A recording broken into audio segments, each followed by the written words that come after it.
If you really want to gain velocity in getting people to back you in whatever you want to do, you have to engage them in the process.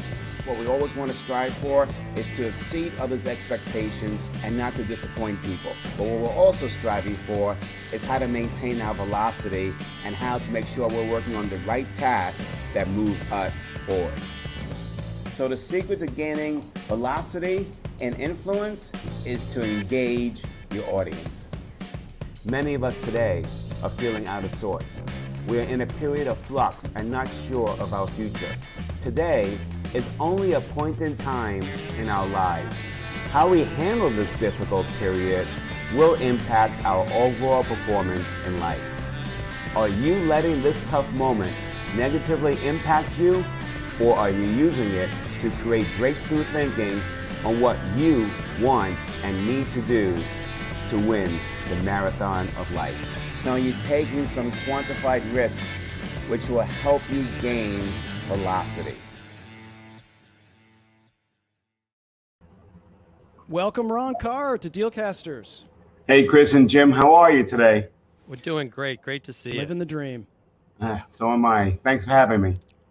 Now, before we started the show, Ron, you were talking. A lot of people talk about these guitars I have behind me, but you explained to me something that I'm basically going to throw all my guitars away now.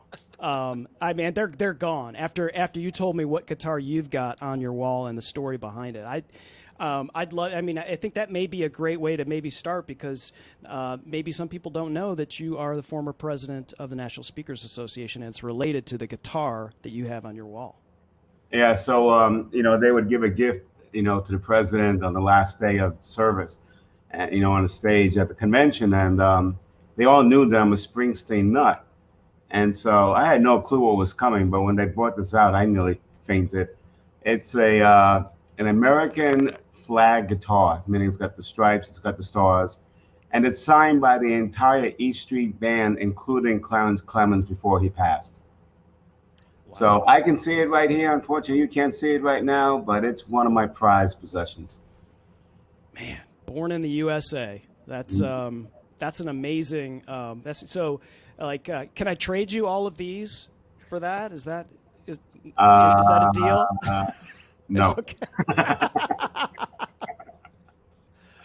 Oh, wow. Oh, amazing. So, Ron, I know about you through Jim, and have been able to get to know you, and obviously a great person, and you've had kind of a whirlwind over these last, the lead up to the release of the book, and then since the book, and you're getting just a ton of success from it, and a lot of great reviews here on Amazon and other places, just completely unsolicited, people just being impacted by the book. How does that make, does it make you feel really good as like, by the time that thing's even released, it's almost like a success for you? But now that it's released and you're getting that feedback, how does that make you feel? It makes me feel really great. Not so much because of what people are saying, oh, great job to me and patting me on the back. It's because it had an impact on people. That's what I live for. I live for, I read this book, Staring at the Sun, and it talks about people who have a fear of death. And what we all strive for is a legacy, but the author says, why are you worried about your legacy? 50 years from now, who's going to really know you were here? Because if you really want to feel fulfilled at the end of a lifetime, think about ripples. Anytime you help somebody and then they pass that along through their actions, it's a ripple. So yeah, as long as I can create many ripples out there in the universe that are helping people get to where they want to be in their life, that's what drives me. Amazing. Yeah. Good stuff. Yeah. Ron, what drove you to write the book? I mean, I think you wrote your last book in 2009, right? And Yeah. That was more on selling, and now you've moved over into leadership. I mean, so what kind of inspired you to take on this task? Well, this is my 5th book. So Lead, Sell, Get Out of the Way was a bestseller, and obviously we ran on it for a long time. And I started as a sales trainer and as a sales speaker. But over the last 10 years, I started getting more into leadership because companies would bring me in, they'd hire me on retainers to work with the C-suite to create a high-performing sales culture. And as I started getting into leadership, um, you realize that leaders are no different than anybody. We all put our pants on the same way. We've heard that phrase, but they all have the same issues we do. So I've been doing that for a long time. I've been a featured speaker for YPO and several of their events, Young Presidents Organization.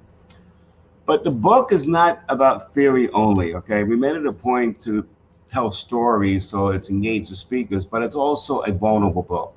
One of the things that I've learned in my work with leaders is that vulnerability sells. So if all you're doing is telling people what to do, but you don't share some of your experiences so they can realize, hey, you've been through it too, and you're creating that connection, they're not listening to you. That was a lesson that took me a long time to learn.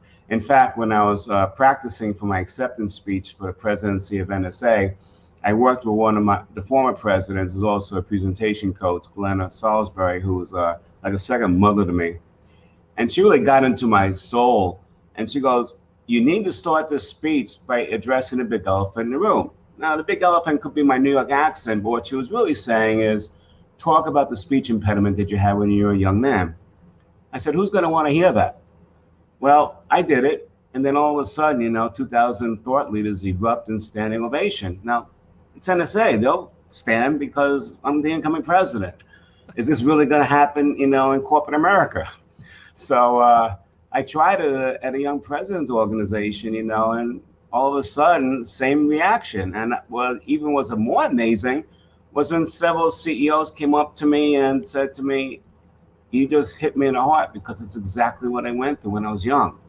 So vulnerability, not for the sake of doing therapy for yourself in front of others, not for the sake of showing up, but vulnerability to show people that, hey, you've also had your knocks, you've also been there. This is how I've handled it. And so that became the basis for the book.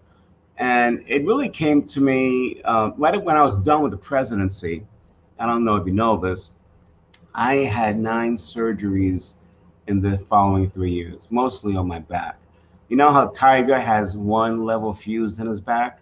I have 9 levels fused. Wow. And I can still play golf. But it was a really tough time, down a lot, couldn't travel, painkillers, and you're sitting there reflecting on your life. Now, at that time, I was getting near 60. And so you reflect on your life, what were my successes? And I've had quite a few accomplishments, some of which you spoke about already. But then I also have quite a few things that didn't happen, things that I wanted to. And when I started looking at why they didn't happen, I realized, well, it's probably because of my fears and stories, things that prevented me from going forth and playing bigger. So with 60 coming up, now I'm 64, but at that time, I started realizing, you don't have a lot of runway left. So if you really want to get to those things, you better get on the stick. So it made me do a couple things. It made me clarify what I wanted the rest of my life to look like and what was important to me. And then it made me look at those fears at a little higher, deeper level and the stories and worked on them so I can clear it away so I can go on my journey to get to them. So that's where velocity started coming out. When I was able to get back to speaking, I hired a video guy that was well known, and I said, hey, I need you to create a new demo video for me. So I flew him down to the University of Texas. He filmed me doing a keynote. And I also hired him to rebrand my image. And he called me the next day. He goes, I got the brand. I go, what? He goes, velocity mindset. And all of a sudden, it hit me through the eyeballs. But I said, why did you come up with that? He said, well, it's all you talk about, number one. And number two, it's on your materials. You've written about it for the last 10 years. So I thought about it.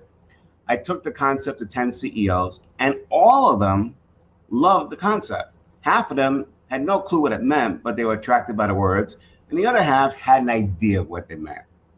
So I started thinking about it, and I said, okay, everything that I've been going through and the reaction to this thing, and I realized everybody wants velocity, except they don't know how to go out and get it.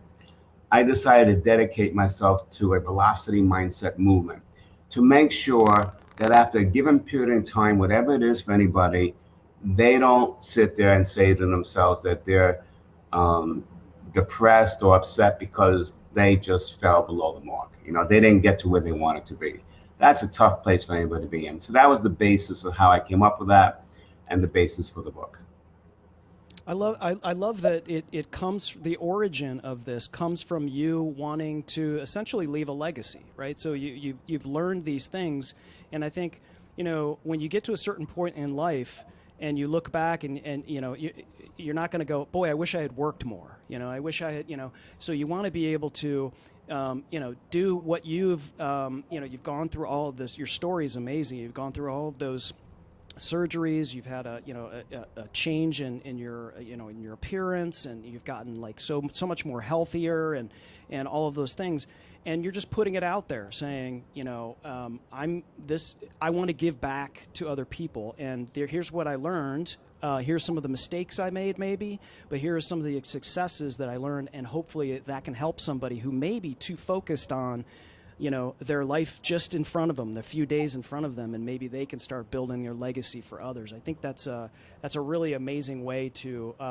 you know, because it feels like the book was started on the right foot by having that mindset. It was, and we call it a leadership book, but it's not just for managers. We all lead our lives, so it's really for anybody who's looking to have a better grasp on how to take control of their destiny and get to where they want to be. Now, here's an interesting story that I'll also share. COVID hits, right? Hits all of us, right? So I decided, okay, let's write the book. Let's spend our time, the perfect time to write it. You know, we're not going anywhere. And then it'll come out when COVID starts, you know, starting to regress and we open up again. Well, I'm ready to hand in my manuscript at the end of September. And my intuition talks to me. Now, I've had a heart murmur all my life, a leaky valve, and they've been tracking it.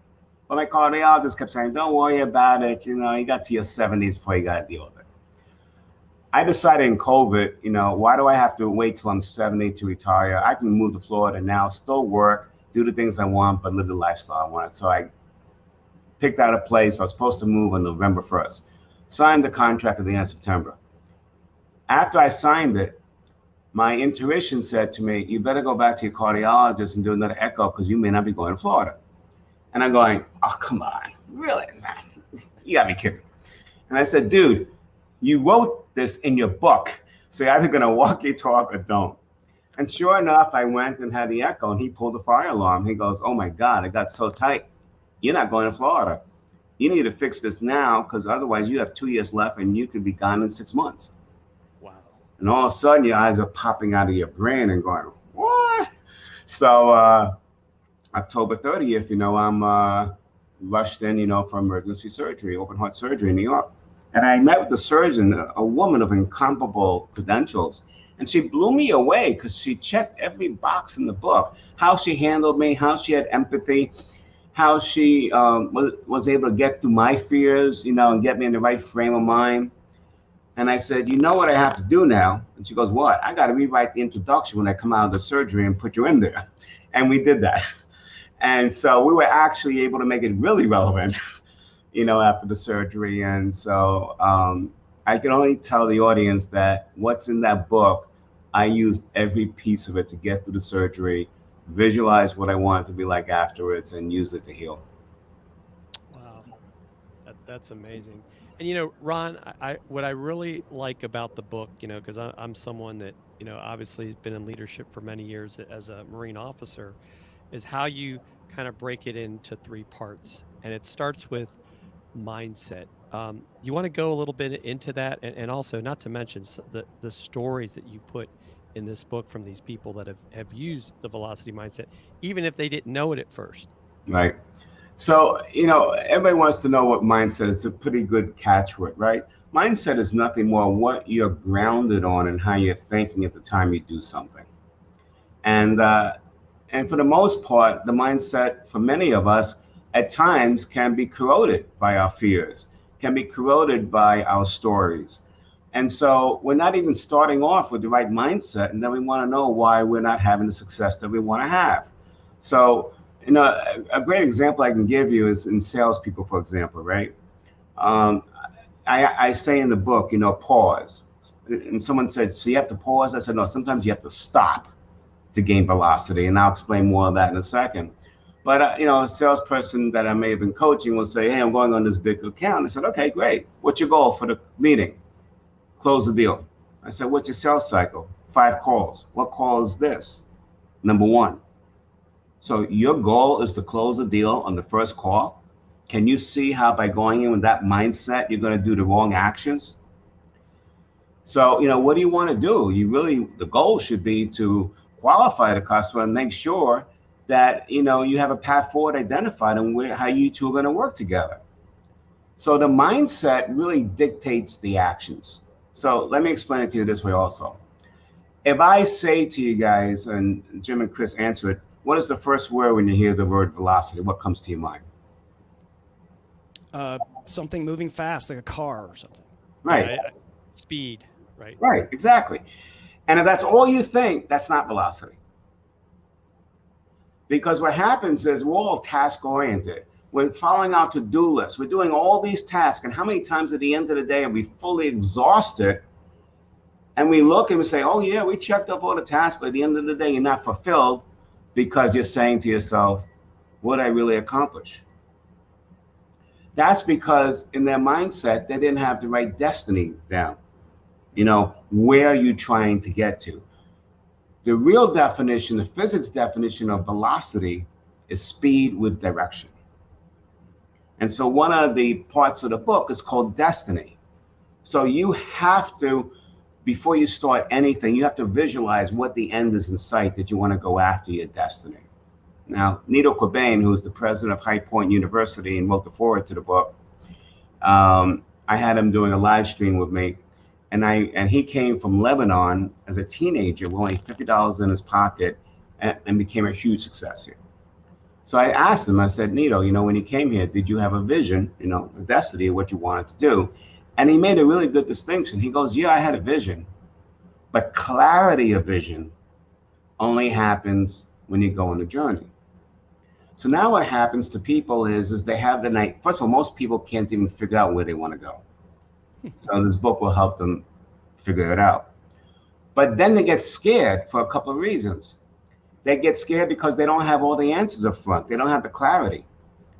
And what we tell leaders and people who control their destiny is, if you're really trying to improve something at any level, then how can you expect to have the answers up front on how to do it? If you had those answers, you would have been there already. So real leaders are comfortable not having the answers up front. They're comfortable that they want to go to where that place is. They're passionate about it, so every time they come into an obstacle, they're going to keep finding a way around it. But they're also comfortable not having the answers. But it all starts with that destiny. Where do I want to go? And if people can really just work on that, that in itself will give them velocity in their lives.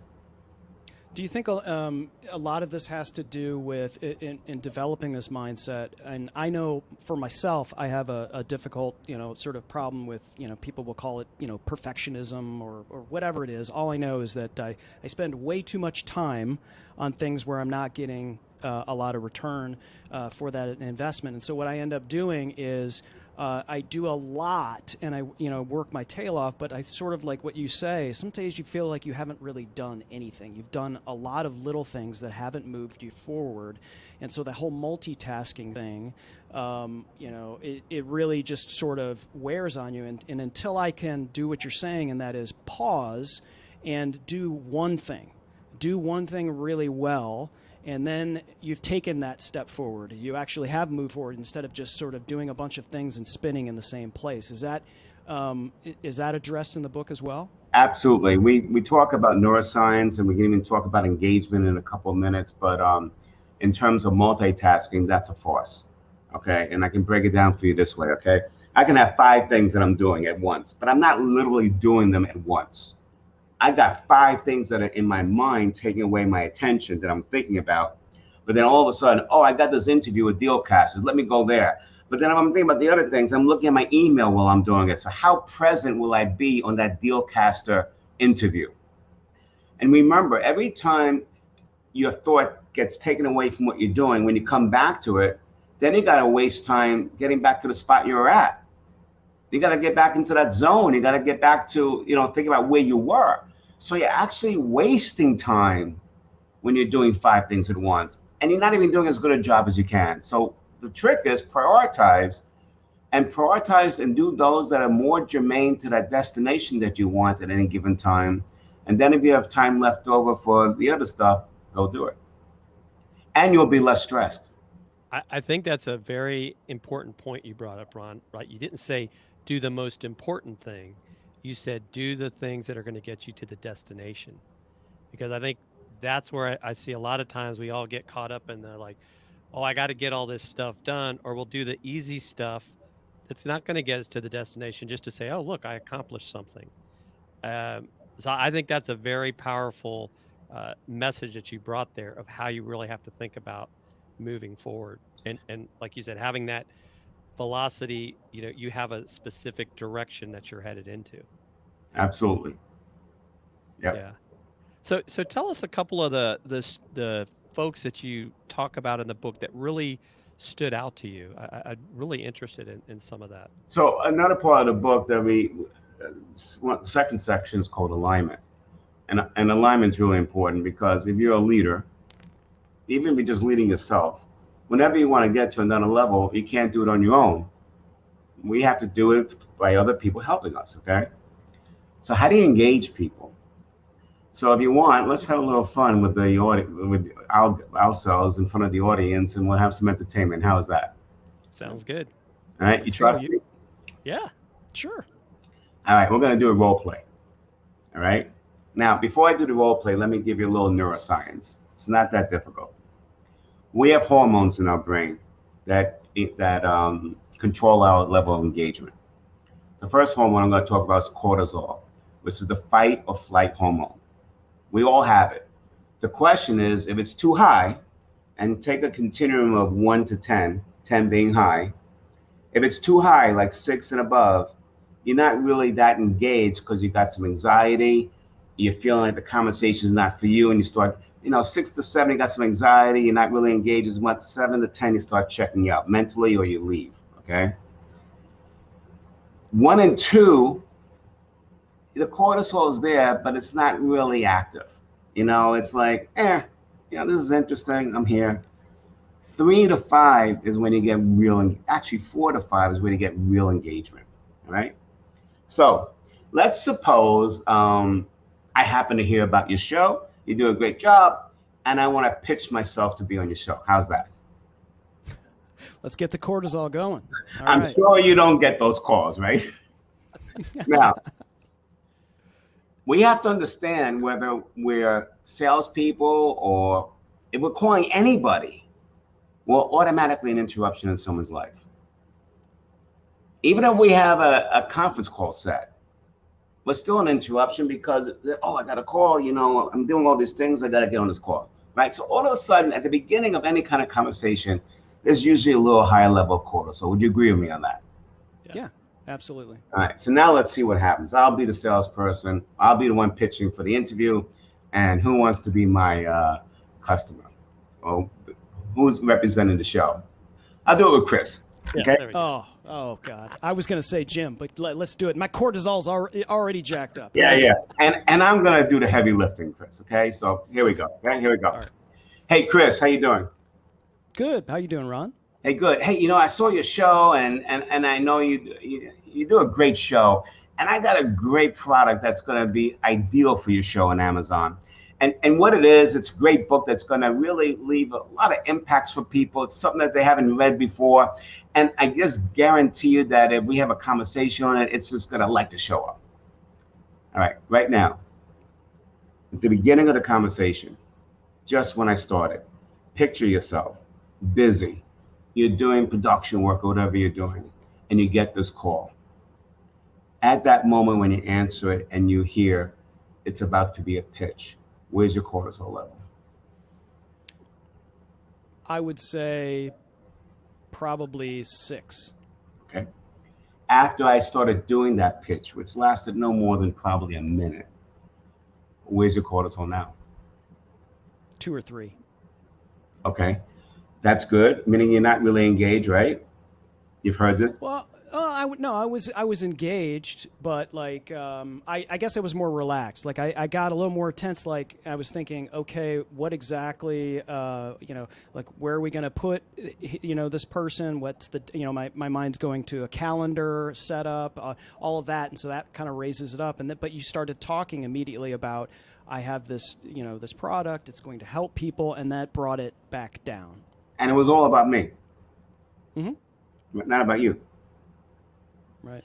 And the other thing is that we get two reactions. Some people go, it went up to a 7 or 8 because they don't got time for salespeople, or it goes low, like you said. All right, I'm going to do it a different way. Same environment. You're really busy. You're working on 5 projects at the same time. You get this guy Ron Carr. You have no idea who he is. All right, and I'm going to start it again. Okay. All right. Hey, Chris, how you doing today? Good. How are you doing? I'm doing great. Look, I know you're really busy. Hey, congratulations on the show. I've watched it a few times. I got to tell you, you guys do a great job. Oh, thank you. Can I ask you a question? If you had a guest on that show, what would be the 3 outcomes from that interview you would want to have for your audience? It's an interesting question. I would say we'd want to impact people so that they were helped in developing their show, their live stream, their podcast. That would be like first and foremost. And, you'd like to be able to make a little money doing what we're doing. That's probably another goal, and have fun. Okay, let's stop. Yeah. At this moment, where's your cortisol? Like, I'm engaged, right? So I 4 immediately or 5? 4 or 5? Probably 4. Yeah, either one works because that's the true area of engagement. Okay. Now, you have no idea what I can do, right? At this point, you have no idea who I am, actually, right? Right. But yet you're really engaged. Why? I'm answering your question. I think it's almost like if you ask somebody, "Hey, can I ask you a question?" or you say, "I wonder if you could help me," or something like that. I think people are automatically, sort of, it's in their nature. Right, but I didn't even ask you if I could help you. Mm-hmm.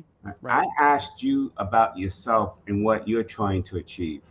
And our show and on your show, right? Mm-hmm. So let's break this down for a second. There's another hormone called oxytocin. Oxytocin is the love and trust hormone. Now, you'll agree with me that trust is earned, right? Mm-hmm. Absolutely. Now, in this short period of time, I can't really earn a lot of trust. But would you agree that I have to earn a little trust for you to start giving me those answers you gave me? Yeah. Because you started giving me answers about yourself, right? Right. Well, you started out and you congratulated me on the successful show. So there's a compliment in there, right, which made me feel good. And then I think that probably helped. Okay, now this is the audience participation part. I'm going to ask the audience to look at Chris again. And you probably got, I don't know, 100,000 people right now looking at you. So don't be self-conscious, okay? But Chris, I want you to be natural. Don't change any reactions because you have no idea what I'm after here. But I want the audience to look at you, okay? I'm going to ask that same question again and just be yourself again and do what you do, okay? So, Chris, when you have a guest on the show, what are the 3 outcomes you want to achieve for the audience? We want to help people. Did you see that, Jim? I did. What happened? He kind of moved his eyes to the side, thinking for a minute, and then they went up. Yeah. Exactly. And we know this is, we were working for major financial services and we were telling them to do this and everybody's eyes started rolling up. And then when neuroscience came out, we started getting a scientific reason what was happening. There was actually a shift of hormones in your brain at that moment. That's how that's the power of influence that people need to understand. When I asked you, what are the 3 things you want your audience to get out of this? And your eyes rolled up. Some go to the left, some go to the right, doesn't matter. All of a sudden, you stop thinking about something. You stop thinking about whether or not it's going to be a pain in the butt to you. You stop thinking about, I don't want to buy something from this guy.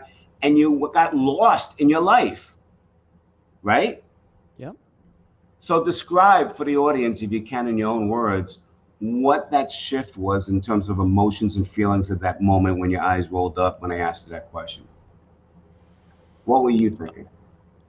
I was thinking that this is someone who wants to hear something about my show. So I internalized it like, it made me want to have engagement with you because you want to know about something that is important to me.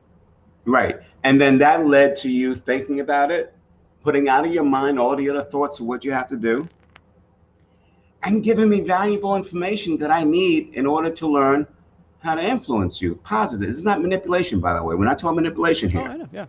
We're talking about if this is a good thing for me, yeah, I'm going to go after it. If it's not, I'll send you to somebody else.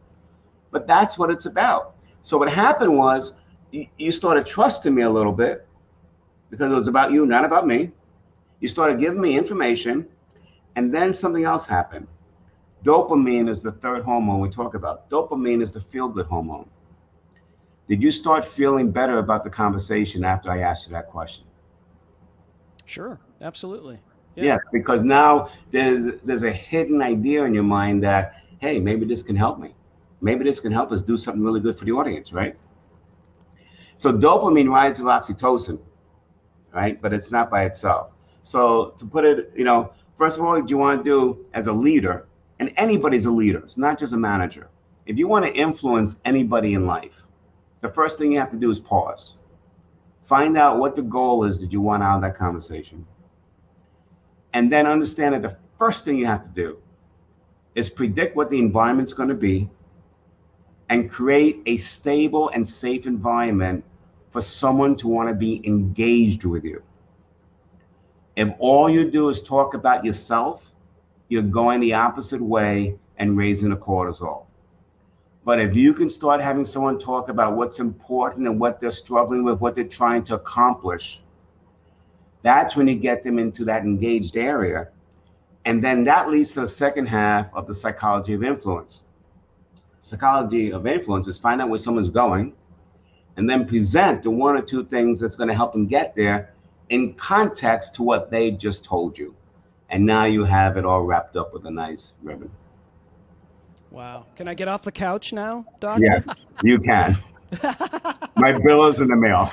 No, and I think it's awesome because I think initially, and the way this whole thing kind of played out, my mind was going to sales pitches and sales calls, and it's always about don't say I, we, us, say you. And focus on somebody else's thing. And, I also feel like, that's important, but it can't be manufactured. It has to be genuine.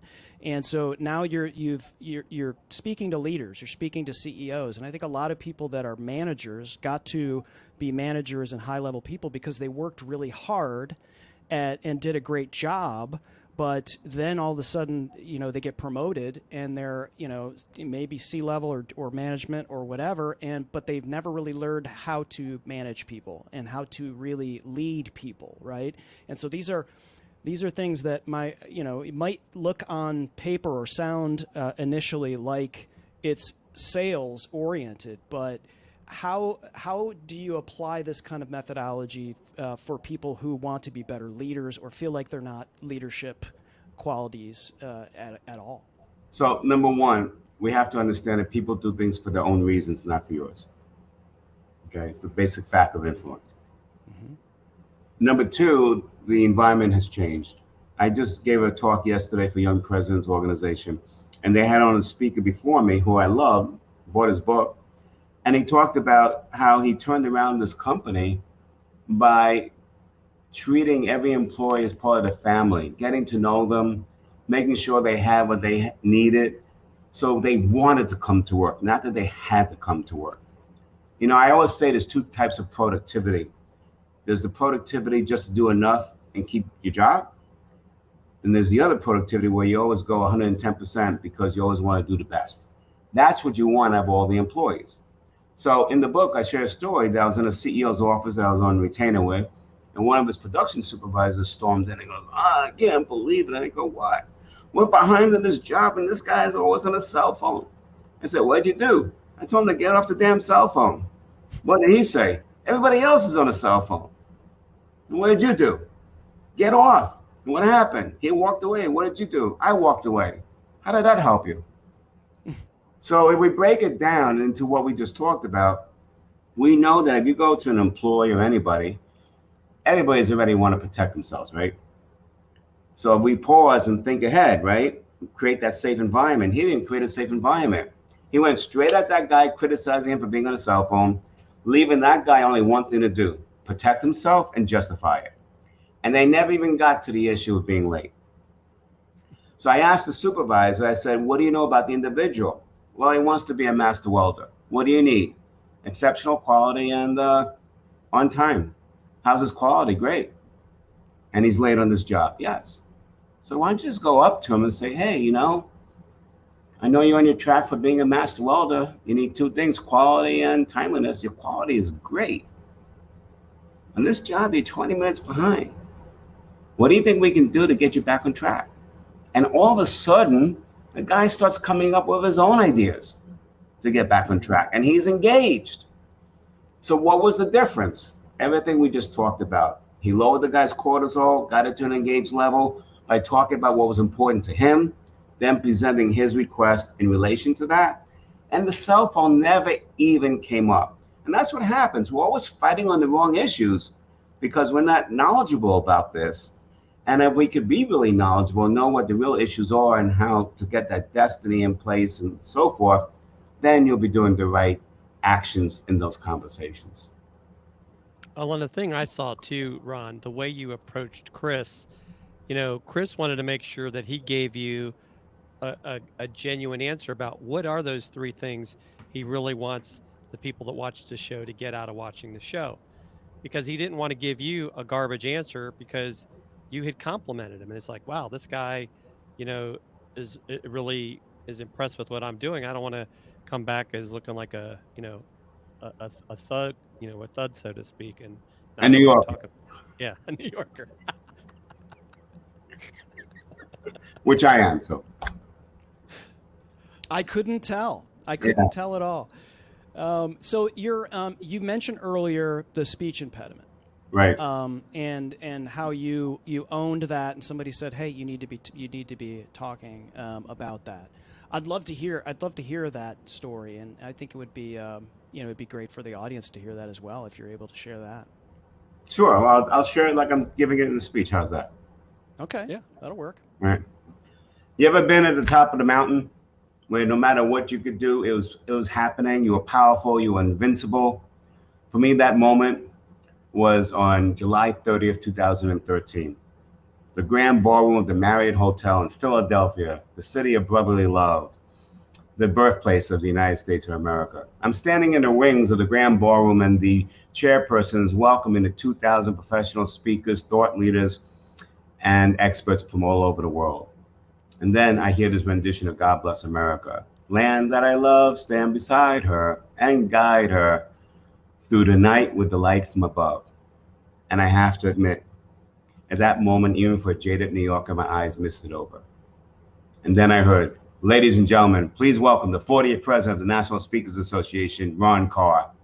And as I walked on stage, these 2,000 thought leaders and experts all leapt to their feet, and I gave my acceptance speech, after which they did the same thing, leaping to their feet and giving me a rousing standing ovation, with Bruce Springsteen singing in the background, come on up for the rising, come on up, lay your hands in mine, come on up for the rising, come on up for the rising tonight.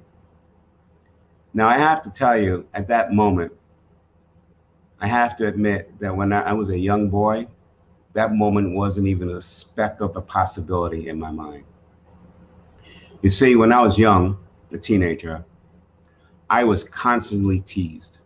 That's the polite way of saying humiliated, because I could not enunciate the letter R. And people would ask me, what is it? And I couldn't even tell them the name of the condition because some brilliant person decided to name it with a word that started with the letter I can't even enunciate. It's called rhoticism, or as I can only call it, oticism. So, you know, and then on top of that, my brilliant parents decided to name me Ron Carr. I was set up from failure since the day I was born. So you can't even enunciate your name, and you can imagine how life was just pure hell for me. And after I had a lot of pain, finally, I decided to go to the speech pathologist in the high school. And I said, "Can you help me?" And after 45 minutes of putting my tongue in spots and positions it never was in, and sounds coming out that I didn't even understand, I gave up in frustration and stormed out. This is not going to happen. Well, after another year of a lot of pain, I decided, there's only one person who can change it. If you don't like the reaction, change the action. So I found a speech pathologist in New York who was really good. And I said, "Do we have hope?" She goes, "Yes, but it's not going to take one day. It's not going to take 1 week. It could take a year, 2 years. But the question is, how committed are you? If you're committed to go through that pain, I'll take you there. And it's not just the one session a week. It's the days that you're going to have to do it without me." But lo and behold, it worked. And I got rid of that speech impediment. And now when it shows up once in a while, I just simply excuse it as my New York accent. So that's the story. Oh man, thank you for sharing that. That's that's amazing. The funniest part I think of that is, the letter you can't pronounce is it basically starts and ends your name. It's like so when you had that and someone would ask you what your name is, you would just not, like, you couldn't even say R. It was Anka. Is that? Yeah. So I'll share something that is confidential.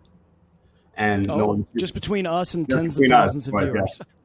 my one of my best friends from college was still very close. He and his wife and I. He nicknamed me Wonka because I couldn't pronunciate R. But he's the only one who's allowed to call me that. He and his wife. Okay. No one else. Fair enough. That's amazing. So for those that are maybe just have joined and you're enjoying this great conversation with our friend Ron Carr, Ron's got a brand new book out, and can we still call it brand new book, Ron? Or is I mean, for you, it's probably been, you've known this thing for months, right? But it's new to the car buying public. It's 5 weeks out. So it's the still velocity new. mindset. And if you're watching us on Amazon, it is right below, highlighted in the carousel. Make sure you pick up your copy today. And if you're not over on Amazon and you're watching on all these other places, you can get right here to the interview, not miss a beat, not skip a beat, and join in the conversation with us and pick up the book. And we made it easy. All you got to do is go to dealcasters.live and join us here in the chat on Amazon with Mr. Ron Carr. Jim, I'm sorry. I think I interrupted you asking a question. Oh no, I was showing the book, but Ron, I know we'll be wrapping up here soon. What is the final part is about, like, alignment. You want to talk a little bit about that? Yeah. So we kind of did with the role play, how to align yourself with someone where they're trying to go. But I'll end it with one thing, and it goes back to something that Chris brought up when a manager gets promoted.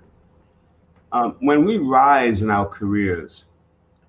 So when you think about who gets a promotion usually, in sales, let's say, it's usually the store salesperson, right? But we know that most of them will never be a good manager. Why? Well, the profile of a store salesperson is someone's a go-getter, doesn't rely on others and goes and does what it has to do to get the job. Now they get promoted to national manager or whatever.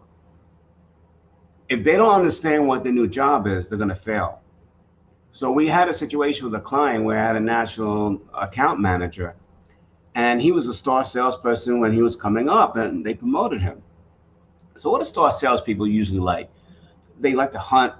They like to go out there and solve problems. They're like, firemen waiting for the bell to ring so they can go to the rescue, right? Now they're a manager. How boring can that be, right? So a salesperson in Kansas calls the guy up and says, "Hey, I got a problem with this account." "No problem. I'll be out there Thursday." And they fly out there. And what's the first thing they do? They take over the call to save the day because they know what to do. That is the worst thing they can do. Their job changed and they didn't realize it. Their job now is not to be the hero. Their job now is to help their people become the hero, because now their results are based on the sum total of all those who report to him. So, I had to coach him and saying, look, you're really doing yourself and that person a disservice, because you're training that sales team to call you every time they have an issue, not to figure it out on their own. If you really want to do your job, don't take over that call. And, see what goes on, coach in between the next call, and look for continuous improvements. This way, eventually, they're going to be doing it 24/7 on every day you're not there, and that's what you want. Otherwise, you're going to burn out, and you're going to be traveling so much, and you're going to not even get close to the results that you want to get to. That's so true. So true. It is. It is for a lot of people that become managers, and even if you go through training, a lot of that just is you've just got to go through that experience, right? You've got to learn, by failure or whatever. It's difficult for some people to not just delegate, but to really sort of lean into the people that you're responsible for to do their job, and it's not. That's why you're in that position, is to, otherwise, to your point, you're not going to gain velocity. You're not going to get anything done because you're handling these other people that were employed to do the job that you end up just doing. It's and there's one basic principle for that, but also for people in your audience who are not managers. The basic principle is this: help anybody become more successful, and then you'll become more successful than you'll ever thought possible. Amen. I completely agree with that. That is so true. I mean, I think, like, with what we do with this show, Chris and I want to help others become better live streamers, better podcasters, just, anything we can do to help increase somebody's confidence whether behind a microphone, in front of a camera. And that's why we like having guests like you, Ron, because you really help us get that mindset right. And this book is definitely something that can help anyone, right? It's not just, like you said, it's not someone that's a leader. I mean, because it's that whole thing, right?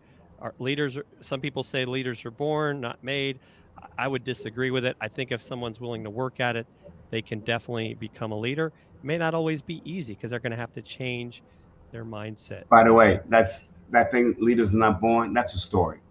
And the other thing that we cover in the book is the stories we tell ourselves. And the key point is this: every reaction we have to whatever someone says to us or whatever happens to us, whatever reaction we have is a story.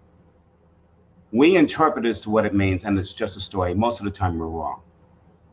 You ever have someone say something, you got so upset with them, and then 2 months later, when they had a chance to talk to them, that's not even what I had in mind. And yet 2 months, how much of that time did it bother you and affect you and strip you of velocity?